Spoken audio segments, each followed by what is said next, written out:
새벽의 시간마다 하나님의 말씀을 나눌 수 있음에 참 감사합니다. 그러니까 오늘 하루도 그냥 그저 우리 생각대로 사는 게 아니라 하나님의 말씀의 방향에 따라 살 수 있다라는 게 참 큰 기틀이 됨과 동시에 또 기도할 수 있다라는 거 역시도 그래도 우리가 오늘 의지할 곳이 있고 또 아뢰을 곳이 있다라는 참 우리의 삶이 그저 우리 혼자 내버려둔 방치된 인생이 아니라는 걸 알 때 참 하루의 시작점이 다른 것 같습니다. 그러한 위로와 확신이 새벽 묵상에 동참하시는 모든 분들에게 있기를 바라겠습니다.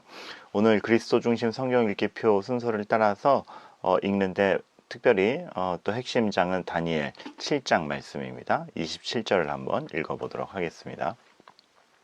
나라와 권세와 온 천하 나라들의 위세가 지극히 높으신 이의 거룩한 백성에게 붙임 바 되리니 그의 나라는 영원한 나라이라. 모든 권세 있는 자들이 다 그를 섬기며 복종하리라. 아멘. 사실 다니엘서는 큰 역사서요, 또 예언서라고 할 수 있겠습니다. 하나님이 큰 역사를 어떻게 다루어 가시는가, 여러 가지 사건이 있죠. 다니엘과 왕과 사이에서 여러 사건, 풀무불 사건, 사자굴 사건, 그런 것들이 의미가 있는 게 전체 역사를 누가 다스려 가시는가. 그렇기 때문에 그날 누구를 확신하며 누구에게 더 의지를 할 것이고 어떤 신앙적 결단을 내릴 수 있는가가 그런 각계의 사건으로 나타나는 것이죠. 큰 역사라고 말씀드려서 그런데 참 우리가 역사에 대해 생각해 보면은 이러한 생각을 해볼 수가 있어요. 원인과 결과가 명확한가? 그렇지 않죠. 어디로 튈지를 모릅니다. 그러니까 역사가들이 이제 대략적인 것들은 이러면은 이런 일들이 일어나더라 하는 걸 정리할 수 있지만, 많은 경우 어떻게 이랬는데 이런 결과가 나타나지? 원인과 결과를 명확히 할 수 없는 그러한 일들이 많습니다. 인간이기 때문에 그렇다라는 것이죠. 어떤 이는 이런 선택을 하는데 어떤 이는 이런 선택을 하고, 같은 환경 속에서도 전혀 다른 결과가 나오고, 사실 어떻게 튈지 모르는 중구난방이 역사이기도 합니다. 그렇기 때문에 참으로 사람이 예측할 수 없고 사람이 다루기도 힘들고, 하나로 꿰을 수 있는 구심점이 있는가라고 했을 때 너무 광대하거니와, 우리가 또 그 역사적 현장에 다 있었던 것도 아니고, 어떻게 보면은 명확히 눈으로 보는 건 내가 사는 그 인생 동안만의 시점이지, 사실 우리가 그 전체를 파악하거나 전체의 원인과 결과를 분석하거나 하나의 구심점으로 꿰거나 이런 거 있을 수가 없습니다. 그저 흘러가는 가운데 최선을 다해서 연구를 할 뿐이고, 국지적인 관점만 있는 것이고 하나의 사건으로도 여러 해석이 있을 수밖에 없는 것이죠. 그런데 성경이 말하는 말은 명확합니다. 하나님이 어떻게 구원을 이루고 계신가, 그 명확한 한 줄기 분명한 선 가운데에서 이런 일들이 있고, 그 모든 것이 하나님의 다스림과 심판과 의도 가운데 있는가, 그런 것이죠. 우리가 어떤 그 하나님의 예언, 그리고 요한계시록과 같은 묵시서를 막 뭐가 이루어졌대, 무서운 이미지가 많이 나와, 이런 정도로 파악하는데, 사실 결론은 하나입니다. 하나님이 어떻게 본인의 의도대로 역사를 이루어가고 계신가. 그러니까 예언이라는 말도 진짜 이대로 맞췄대, 이것이 아니라 하나님이 분명한 의지와 의도를 갖고 역사를 진행하고 계시니 봐라, 진짜 그렇게 되지 않느냐, 이런 관점인 것이죠. 맞췄다 안 맞췄다가 아니라.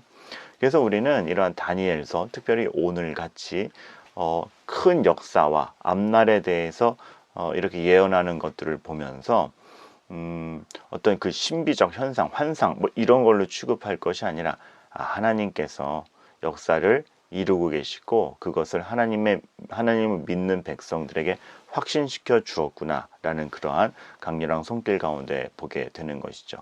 오늘 그래서 다니엘이 보게 되는, 꿈속에서 보게 되는 그 묵시, 말하자면 환상이 굉장히 의미가 센데 4마리 짐승이 나오죠. 막 묘한 짐승들이기 때문에 그러니까 우리가 이해할 수 있는 낱말로 표현했지만 딱 그 짐승은 아닌 굉장히 신기한 짐승들 4마리가 나옵니다. 근데 간략히 정리하면 이래요.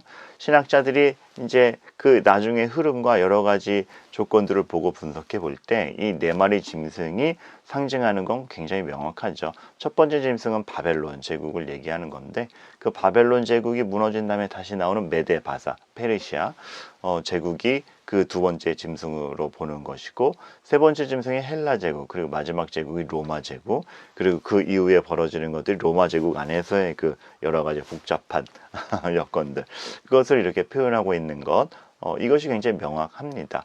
그래서 4마리 짐승에 대한 그 표식과 그 여러 가지 형체가 너무나 뚜렷하게 보였는데 말로 표현하기 힘들어서 복잡한 여러 가지 언어로 나오고 있지만, 역사가 이렇게 흘러갈 것이다 라고 하나님이 보여주신 거고, 실제로 그렇게 되었고, 이것은 우리가 그 핵심장이 아니라 설교로서 짚고 넘어가지 못했지만 2장에 나오는 신상에서 나오는 것과 동일한 맥락을 가져요. 신상이 하나로 이렇게 이루어져 있는데 다 이게 그 구성물이 달랐죠. 거기도 4부분으로 나누어져 있는데 바벨론, 메데바사, 헬라제국, 로마에 대한 그 덩이덩이를 표시하는 것을 우리가 함께 비추어 볼 수 있어요.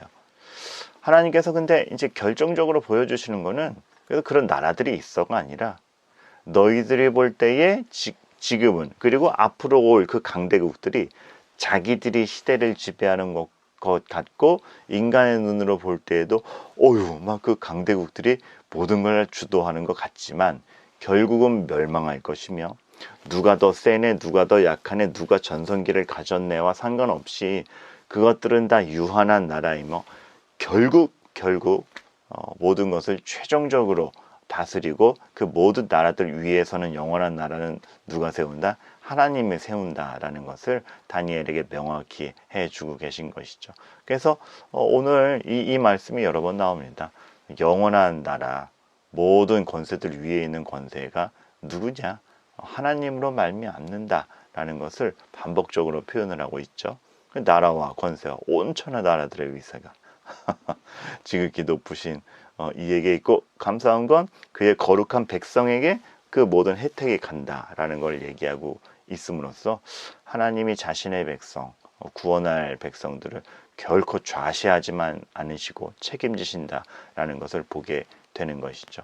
그래서 모든 것들을 다스리고 또 모든 이들이 섬기고 복종하게 될 건데, 늘 얘기하지만 하나님의 복종은 그 백성들을 굴복시키는 것이 아니라 참으로 살려주시고 더 선한 길로 이끌어주시는 다스림이기 때문에 거기에 복종하는 것은 우리가 더 빛나는 존재가 된다라는 것이지, 굴종하게 되거나 아이고 우리 이제 피지배층이구나 이런 개념은 아니라는 거 너무나도 많이 설명을 했던 걸 볼 수 있습니다.